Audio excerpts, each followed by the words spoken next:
This is Madden 19. I'm the coach. You're locked into the NFL on EA Sports. We are just moments away from kickoff, and we've got a good one on tap between the Cincinnati Bengals and the Pittsburgh Steelers. I'll have scores around the league for you at the half, but it's time for a little football. So we'll hand it over to our broadcast team, Brandon Godden and Charles Davis. Right at the convergence of the Three Rivers on Art Rooney Drive, we welcome you to Heinz Field in Pittsburgh, Pennsylvania. The scene a few moments ago, here it is. It's unlike any other in sport as both teams made their way out of the tunnel. These folks are fired up as their guys are ready to do battle between the Cincinnati Bengals and the Pittsburgh Steelers. With Charles Davis, I'm Brandon Gaudin. Charles, we look at this Steeler ball club entering play. They're halfway home, looking good at a perfect 8-0. And not much to complain about so far, is there? I'd have to say they're the best team in the NFL through the first half of the year. Meanwhile, for the Bengals here, they come in playing some decent football, 5-3 in their last 8 games.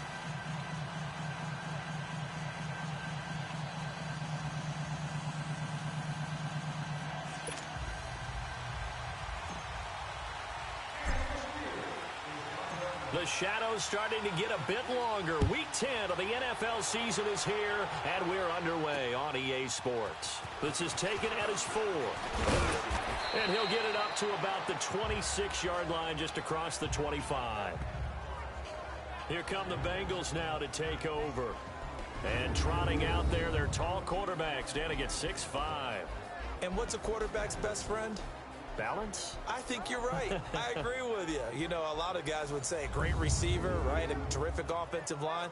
But I agree with you, balance, because if you can run the ball effectively, that just opens things up for guys who want to throw it and gives you easier passing lanes and easier coverages to read. And they said balance will be a focus in this one. Yeah, they don't want it all just heaped on his shoulders, I don't believe. I think they want to make sure they take some of the pressure off. And he powers his way up past the 30. 5 yards on the carry. Good pickup on first down. And the big boys up front in the trenches. What do you think of the O-line, Charles? I love them because this is a group that's so cohesive. They know what the man next to them is going to do at all times, and they operate as a terrific unit. Let's go. 3-9. Here's a play fake as they set up to throw. And the Steeler pressure too much here. He's going to go down. Sometimes I watch games and wonder why they use play fakes on certain passing situations because it's not going to fool anyone. I don't know if that was the case here, but the end result was the same. No one fooled. The quarterback was hit. They're going to look to throw. Under pressure again, and down he goes again. Well, you don't usually get a sack from a nose tackle spot, but we got one there. No, we don't, and a lot of the times in passing situations, they end up off the field anyway. So how happy was he to work his way back to the quarterback and put him on the ground? He's going to put a nickname after something like that, some Big Jelly or something like that. A very good return there. Give him an even 20 yards. And possession will switch hands, 1st and 10.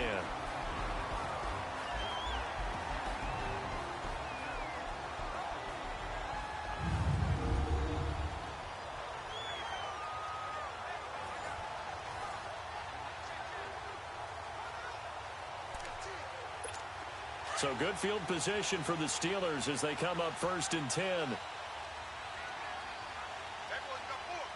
up, here we go. Blue 90. To throw, Mayfield. And he'll find his man on the outside.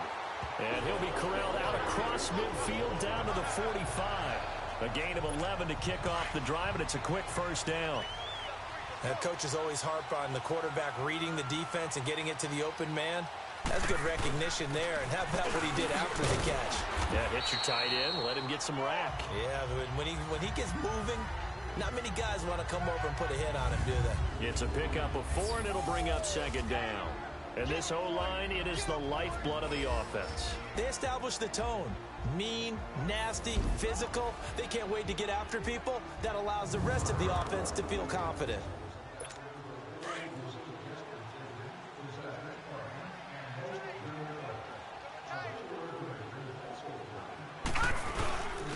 on second down. Parker, and he'll go down here at the 35-yard line.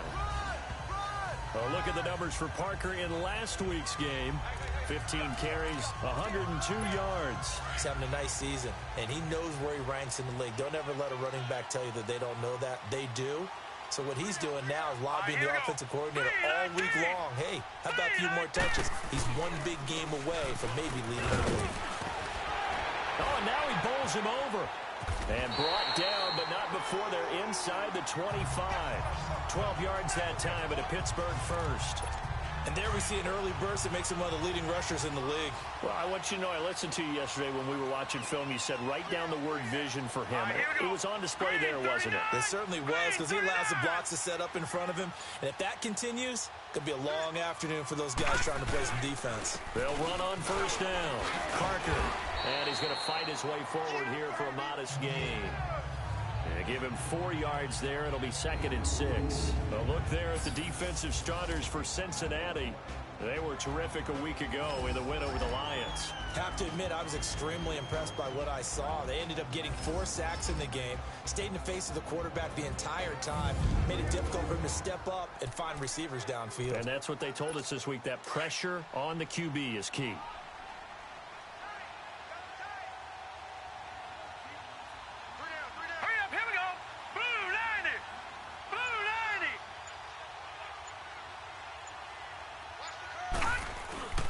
Second down now. Parker. And he's brought down just outside of the 10 at the 11. Call it a gain of 7, and it gets him a new set of downs. You were telling me this yesterday. This is exactly what they want to do on the opening drive, establish the ground game. Yeah, remember our conversation. We were talking about what one of the GMs in the league has told me repeatedly. It's a big man's game. And it's not necessarily size. He's talking about playing some big boy football. Line up, get leverage, knock people back, and establish the run early. The completion good for 3, and it's 2nd down.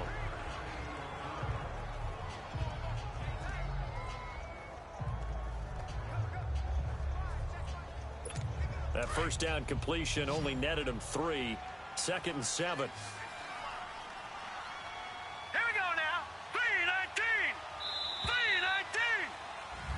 Back with Charles Davis, Brandon Gaudin. It's Steeler football to begin quarter number 2. They face a 2nd and 7 to start things out.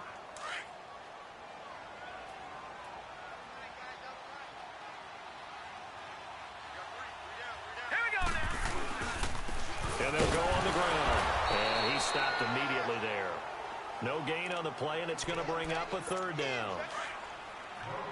Perfectly designed blitz right there. They took that one from the grease board to the field because they were able to free up their linebacker to get into the backfield and spill the play.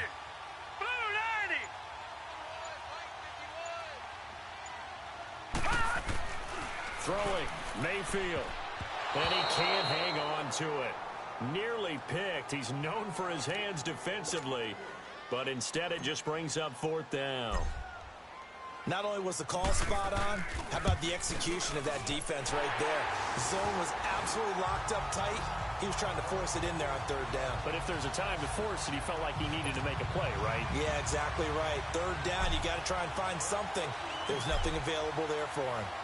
So still no touchdowns in the first half, but we do have some action on the scoreboard with the field goal. So maybe now the mentality changes in this game because anytime you can get to the red zone, being able to kick field goals means you're right there, and then you're just looking for that big break to take you over the top. They'll run it now out of the gun. And up to the 35 before they're able to knock him down. Give him 10 yards there, and about by the nose of the football, he's going to have a 1st down.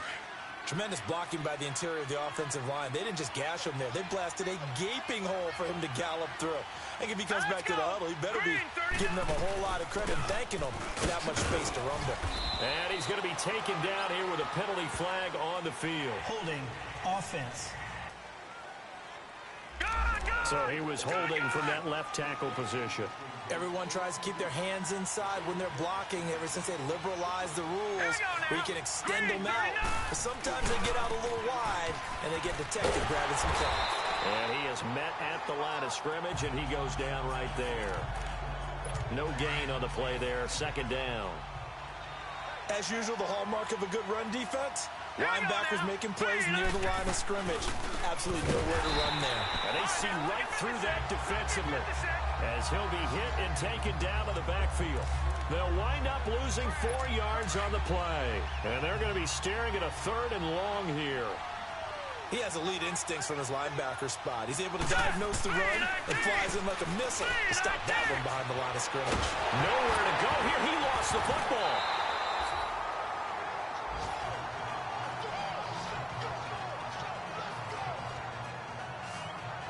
On plays like this where the ball comes free, it's often unusual for the team that lost it to get it back. Because this is the quarterback. The ball gets away from him. Everyone else is trying to execute what they're supposed to do on offense. They're usually looking in the other direction, downfield, or have moved away from it. In this case, though, a teammate is able to come up with the ball. Well, he wasn't too far from breaking that. Officially, give him 15. And the Steeler offense, they're set up nicely as they take over.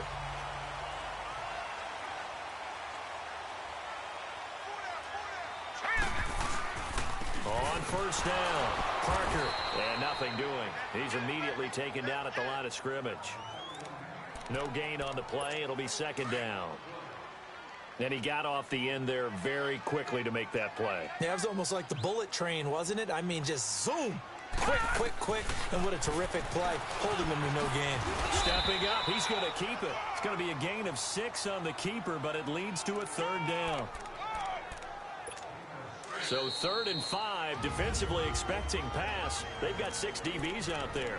2 minutes to go here in the first half. And we remind you, coming up at the half, we'll join who, Charles? The coach. The coach, Jonathan Coachman, standing by in Orlando. He'll have stats and scores from games in progress, as well as scores from earlier today. The coach. We get slap happy up here sometimes. Call it no gain there, and it leads to a 4th down. He had a great read there from his free safety position. And, Charles, you know with those guys, it's all about their eyes. They have to be laser-focused. Yeah, I had to fake my way through it when I was playing, but now I can see exactly what they're doing. And on that play, he obviously had no presence to feel like he's being pushed for a pass. And without that, that allowed him to get up to the line of scrimmage and hold him to no gain. And that's the risk of the long field goal miss here at this stage of the 2nd quarter. You give up great field position. And that gives them one more opportunity to make something happen and something big. And we've seen crazy stuff happen at the end of halves.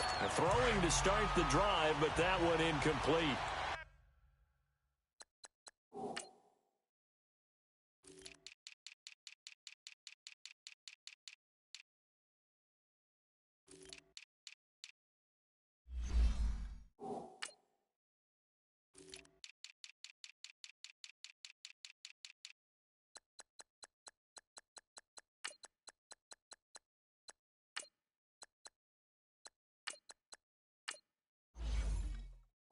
Steve is not going to make it easy for you. They're a physical group, and we just saw it there on that play.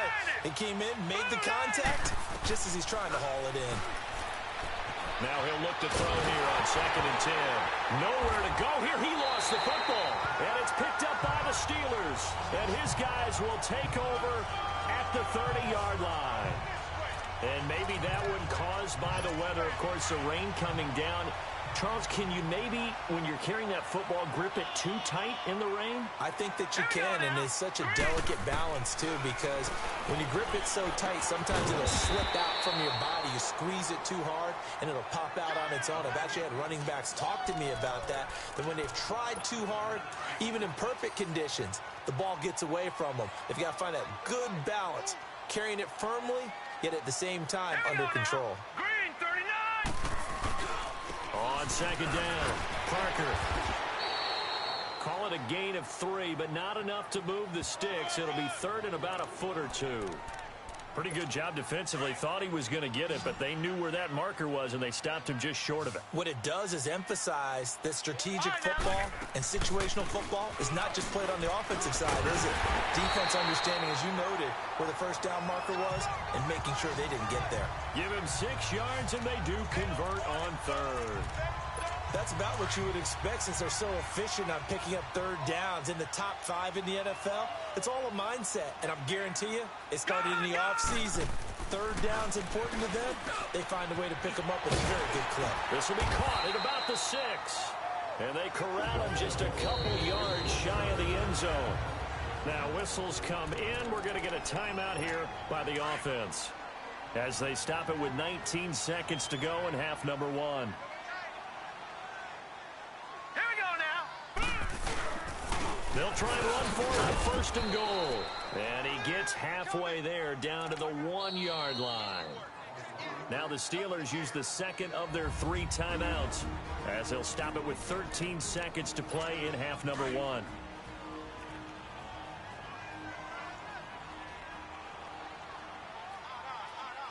They come out here in the eye. They'll give it to him up the middle. And he's into the end zone. Touchdown, Steelers. A great effort there as the first half is winding down. And the Steelers find a way to stretch their lead.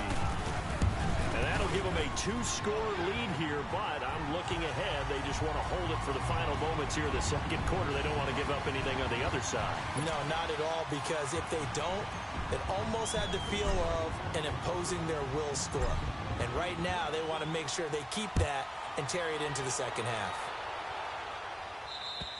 And they will not get a chance to return this one, as it's through the end zone for a touchback. Just 11 seconds to go in the half as they have it 1st and 10. All right, here we go. And they'll try the ground game here with the running back. And he'll fight forward to about the 27-yard line. And now a timeout defensively after that first down play. So they're going to make this offense sweat out half number 1.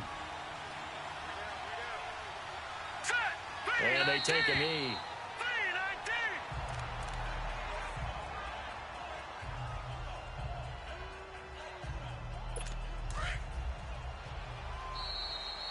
So we reach halftime here in the Steel City with the Steelers on top. As we'll send you down to Orlando, and we check in with Jonathan Coachman for our EA Sports Halftime Report. Coach. All right, Brandon, thank you very much. More from you two in a minute, but first, let's take a spin around the NFL and see what's going on here in week number 10. We'll begin our tour up at First Energy Stadium in Cleveland, where it was definitely a game with some intrigue, as you can see by the scoreline. 21-10. The final score. From there, let's head west to see what's going on with the Raiders at home in Oakland. And it's the visiting Jets who have the lead in that one. The Jets looking to make it a 6-2 first half if they can go on to a victory.